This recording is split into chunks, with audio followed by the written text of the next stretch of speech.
The Traffic Light Lesson. In the heart of a bustling, vibrant city, there was an elderly man named Sato who worked as a traffic guard. He was in charge of directing traffic at one of the busiest intersections in the city. Every day, from dawn until dusk, Sato guided cars, bicycles, and pedestrians through a chaos of honking, lights, and haste.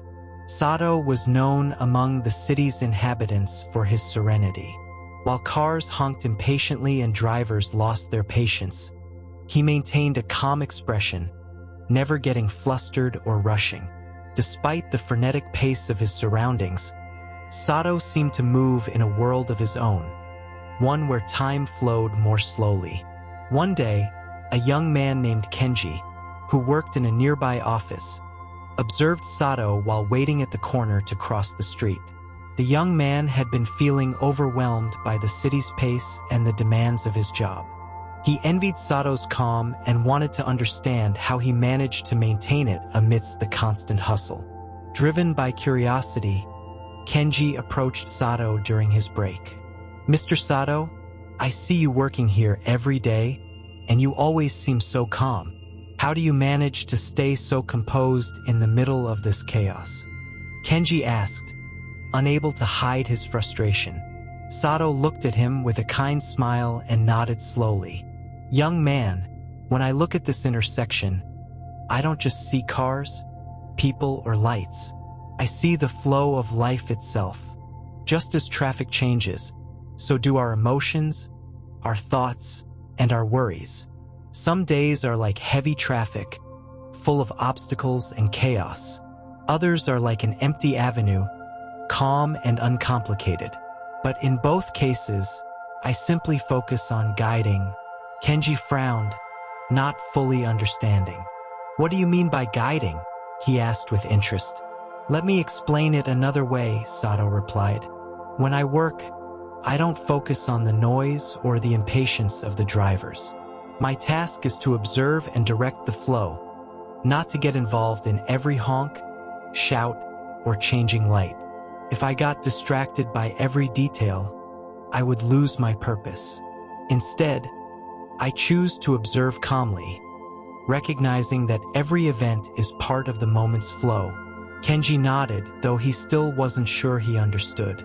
"So you just observe?" he asked, seeking more clarity. "That's right, young man. True peace isn't about silencing external noise, but finding a place within ourselves where the noise doesn't affect us. It's like the traffic light. It changes colors over and over, but it stays in its place, steady and unattached to any particular color. Life is like that. Problems and joys come and go, like the traffic at this intersection. If we learn to observe without clinging to every situation, we find peace." Inspired by Sato's words, Kenji decided to try this approach. From that day on, whenever he felt stress rising at work or frustration growing while waiting in traffic, he remembered the image of the traffic light, remaining unchanged despite the constant flow of vehicles and people. He began to see his life as that chaotic intersection, with his own internal traffic lights to guide his emotions. Over time, Kenji noticed a profound change within himself. He discovered that, although problems and challenges continued to arise, he had learned to observe them without being swept away by them. Like the traffic light, he remained steady while the flow of life moved around him. A year later, Kenji returned to the same intersection where Sato worked. It was a sunny day, and the traffic guard was still at his post, the same calm expression on his face. When Kenji saw him, he approached and bowed respectfully. "Mr. Sato, thanks to you, I've learned a lesson that changed my life. Now, whenever I face chaos, I remember that my task is to observe and guide, not to get involved in every little detail," Kenji said gratefully. Sato smiled and nodded. "Always remember, young man, that inner peace doesn't depend on the absence of external noise, but on the clarity with which we can observe that noise without identifying with it.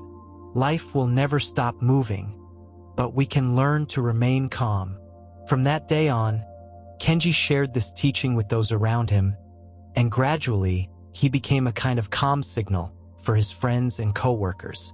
Whenever someone felt stressed or frustrated, Kenji reminded them of the traffic light lesson, inviting them to find their own space of peace amidst the city's noise. Over time, the story of Sato and his traffic light lesson spread throughout the city. People began to understand that they didn't need to live in a monastery or be far from the noise to find peace. All they needed was to learn to observe the flow of life with serenity and without attachment. Years later, Kenji became a mentor to many other young people who, like him, were searching for a way to handle the stress and pressure of urban life.